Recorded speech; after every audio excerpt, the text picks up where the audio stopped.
જય શ્રી કૃષ્ણ, રાધે રાધે।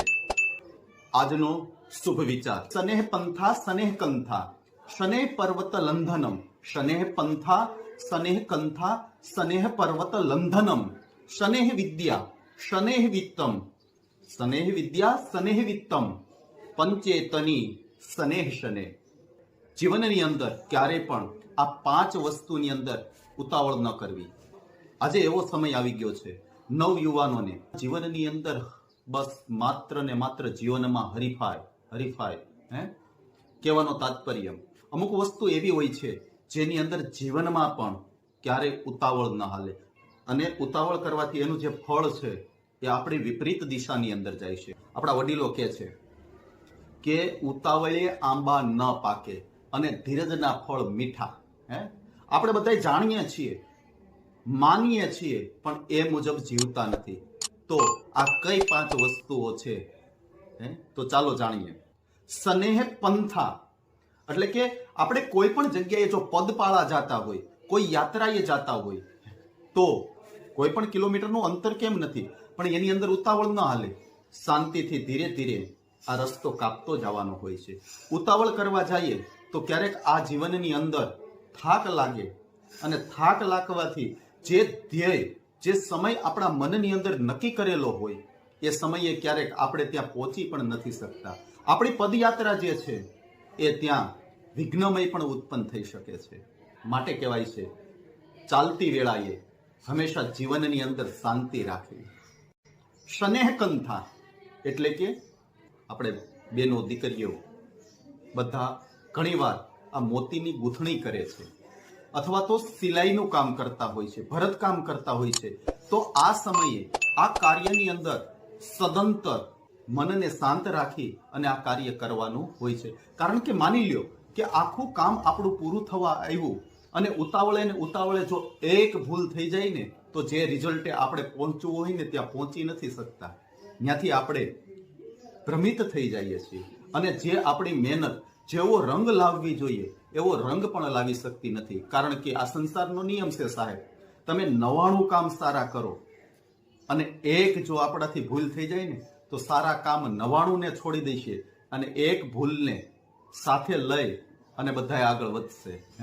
માટે જે આપણે ગૂંથણી કરી હોય ત્યાં એક પણ મોતી અથવા તો એક પણ દોરાની જો ભૂલ આપણાથી થઈ ગઈ હોય એને બધા લોકો પ્રથમ યાદ કરે છે। સ્નેહ પંથા સ્નેહ કંથા સ્નેહ પર્વત લંઘનમ, પર્વત ચડતી વેળાએ હંમેશાને માટે આપણા જીવનમાં શાંતિ હોવી જોઈએ। કારણ દૂરથી ડુંગર રળિયામણા, આમ આગેથી ગિરનારને જોઈએ, હિમાલયને જોઈએ, કેટલા શાંત લાગે। આગળીએ દોટ મૂકી અને સીધા ત્યાં પહોંચી જઈશું, પણ જ્યારે એની યાત્રા શરૂ કરીએ ત્યારે ધીરે ધીરે એક પછી એક એના પગથિયા ચડતું જવાય। કારણ કે જો એની અંદર ઉતાવળ રાખવામાં આવે એટલે આપણને બધાય ખબર છે, કદાચ માની લ્યો કે 1000 પગથિયા છે, એમાંથી પેલા 100 પગથિયા જો એક શ્વાસે ચડી જઈએ તો પાછળ જે 900 પગથિયા વધે છે ને એ એક એક પર્વતે, એક એક ડુંગરની આ શરીરને યાતના ભોગવશે।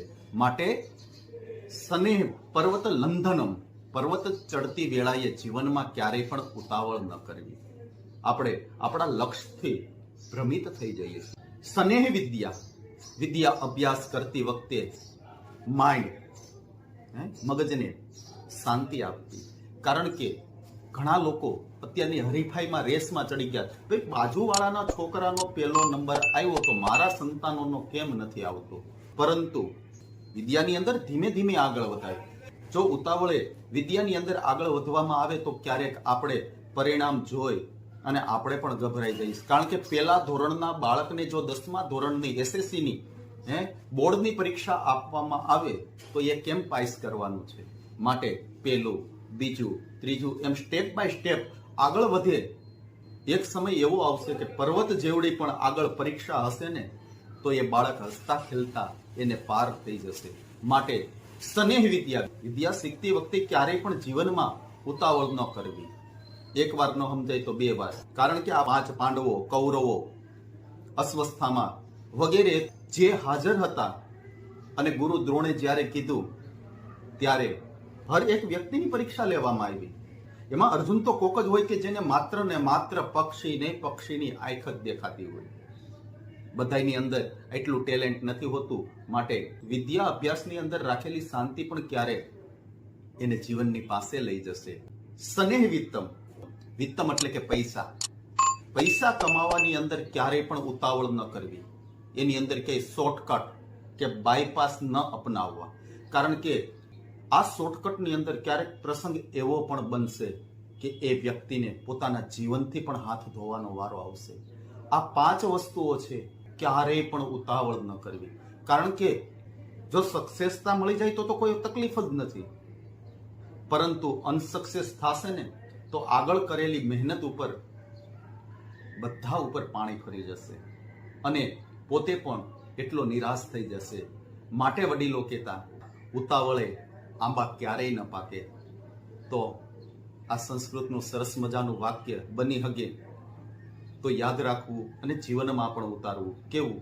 સને પંથા સને કંથા સને પર્વત લંધનમ, સને પંથા સને કંથા સને પર્વત લંધનમ, સને વિદ્યા સને વિત્તમ, સને વિદ્યા સને વિત્તમ, પંચેતની સને શને. આ અમુક વસ્તુની અંદર સાહેબ ઉતાવળ ન હાલે અને ખૂબ આગળ વધવું. આ વિડીયો જોનાર બધા વ્યક્તિઓને મહાદેવ હર. જય શ્રી કૃષ્ણ. રાધે રાધે.